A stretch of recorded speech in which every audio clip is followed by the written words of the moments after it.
Op! Kilala nyo ba yung mga yan?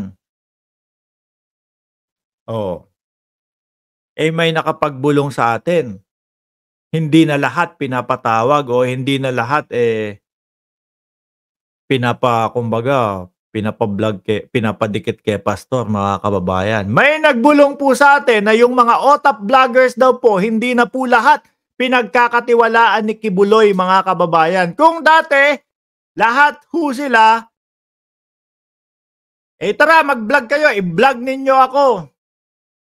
Ngayon, piling-pili na lang daw po, mga bossing. Bakit kaya nagkaganon? O ayaw na sa kanila ni Kibuloy? O naramdaman ni Kibuloy na merong huhudas sa kanya sa mga OTAP vloggers, mga kababayan?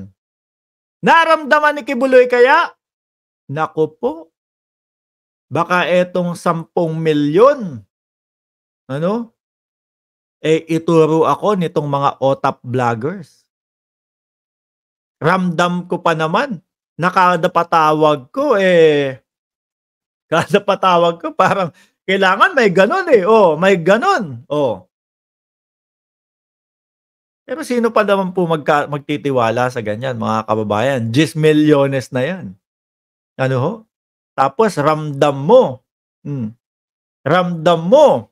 na puro pera lang ang gusto. Bakit OTAP vlogger? Di ba si Kibuloy nagpapatinda ng OTAP? Tapos kung sila mga magkomento parang nagtitinda lang ng OTAP. o di OTAP vloggers, bagay sa kanila. Sabi ko nga di ba? Habang nagbibigay kayo ng OTAP comments o yung pag-OTAP vlogging, sabayan nyo na ng pagtitinda ng OTAP nga. Bagay na bagay kay Kibuloy yan. At least, kasi minsan, mga kaibigan, yung iba sa mga OTAP vlogger, imbis na po makatulong kay Kibuloy, dinidiin pa po lalo si Kibuloy, mga kababayan. No? Imbis po matulungan siya na maipagtanggol, wala, nadidiin pa. Kada buka ng kanilang bibig, nadidiin pa. Kagaya na lang nung kay Badoy. Akala niya maaawa ang taong bayan kapag binanggit niya na 30 milyon. Wala naman pong ganong katotohanan. 10 milyon lang po ang nakapatong sa ulo ni OTAP King. 10 milyon lang ang nakapatong sa ulo ni OTAP King. Di ba, mga kababayan? Siyempre, magkakandara pa lalo yung mga yan. Isa na ang mga OTAP vloggers dyan. Naku, 30 milyon na, sabi ni Badoy Alam ko kung nasa si Kibuloy, isang beses pinatawag ako. So ngayon daw po, bawas na. Hindi na lahat pinapatawag. Hindi na lahat may tiwala si Kibuloy, mga kababayan. Paunti daw po ng paunti. Baka mainguso siya Kung ako sa inyo, mga OTAP vloggers, alam nyo naman yan kung nasan. Pwede kayong magpahinga ng 1 taong pagbablog. Kapag nakuha nyo yung 10 milyon na nasa ulo ni OTAP King, no? Sabi ni Ma'am Kawamura Dayanara, kung alam ko lang kung nasaan si Kibuloy, ituturo ko yun.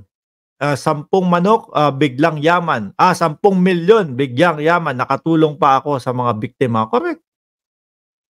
Tama po, madam. Di ba? Tama po. Kesa nandiyan kayo, kung ano-ano ang pinagsasasabi ninyo sa mga vlogs ninyo, inguso nyo si Kibuloy. Hero pa kayo sa paningin ng taong bayan. Huwag nyo nga lang sasabihin sa kanila na kayo ang nagturo. Baka may kalagyan kayo. Doon sa lawyer kaya, ako naniniwala ko yung mga lawyer niyan, alam nila yan. Keso hindi daw. Wala pa din, hindi pa nagsasalita si OTAP King, si Kibuloy. Hanggang ngayon din po ba, mga kababayan, meron kayong nakikita na mga pinagtitinda ng OTAP ni Kibuloy diyan sa kalsada? Ibang klase ka kapag tuloy-tuloy pa din yun. No? Ibang klase ka 'pag tuloy-tuloy pa din 'yon. O mga OTAP vloggers, umamin na, sino yang ayaw ng ipatawag ni Kibuloy? Sino yang hindi na pinagkakatiwalaan ni Kibuloy sa inyo dahil baka inguso niyo daw? Eh, balita ko may mga scammer pa diyan. Oo, 'di ho ba mga kababayan? Ang gulo niyong ano niyo 'no, nung grupuhan ninyo kaya pati si Kibuloy, eh, nawawalan na ng ano, nawawalan na ng tiwala sa inyo. Anyway, mga bossing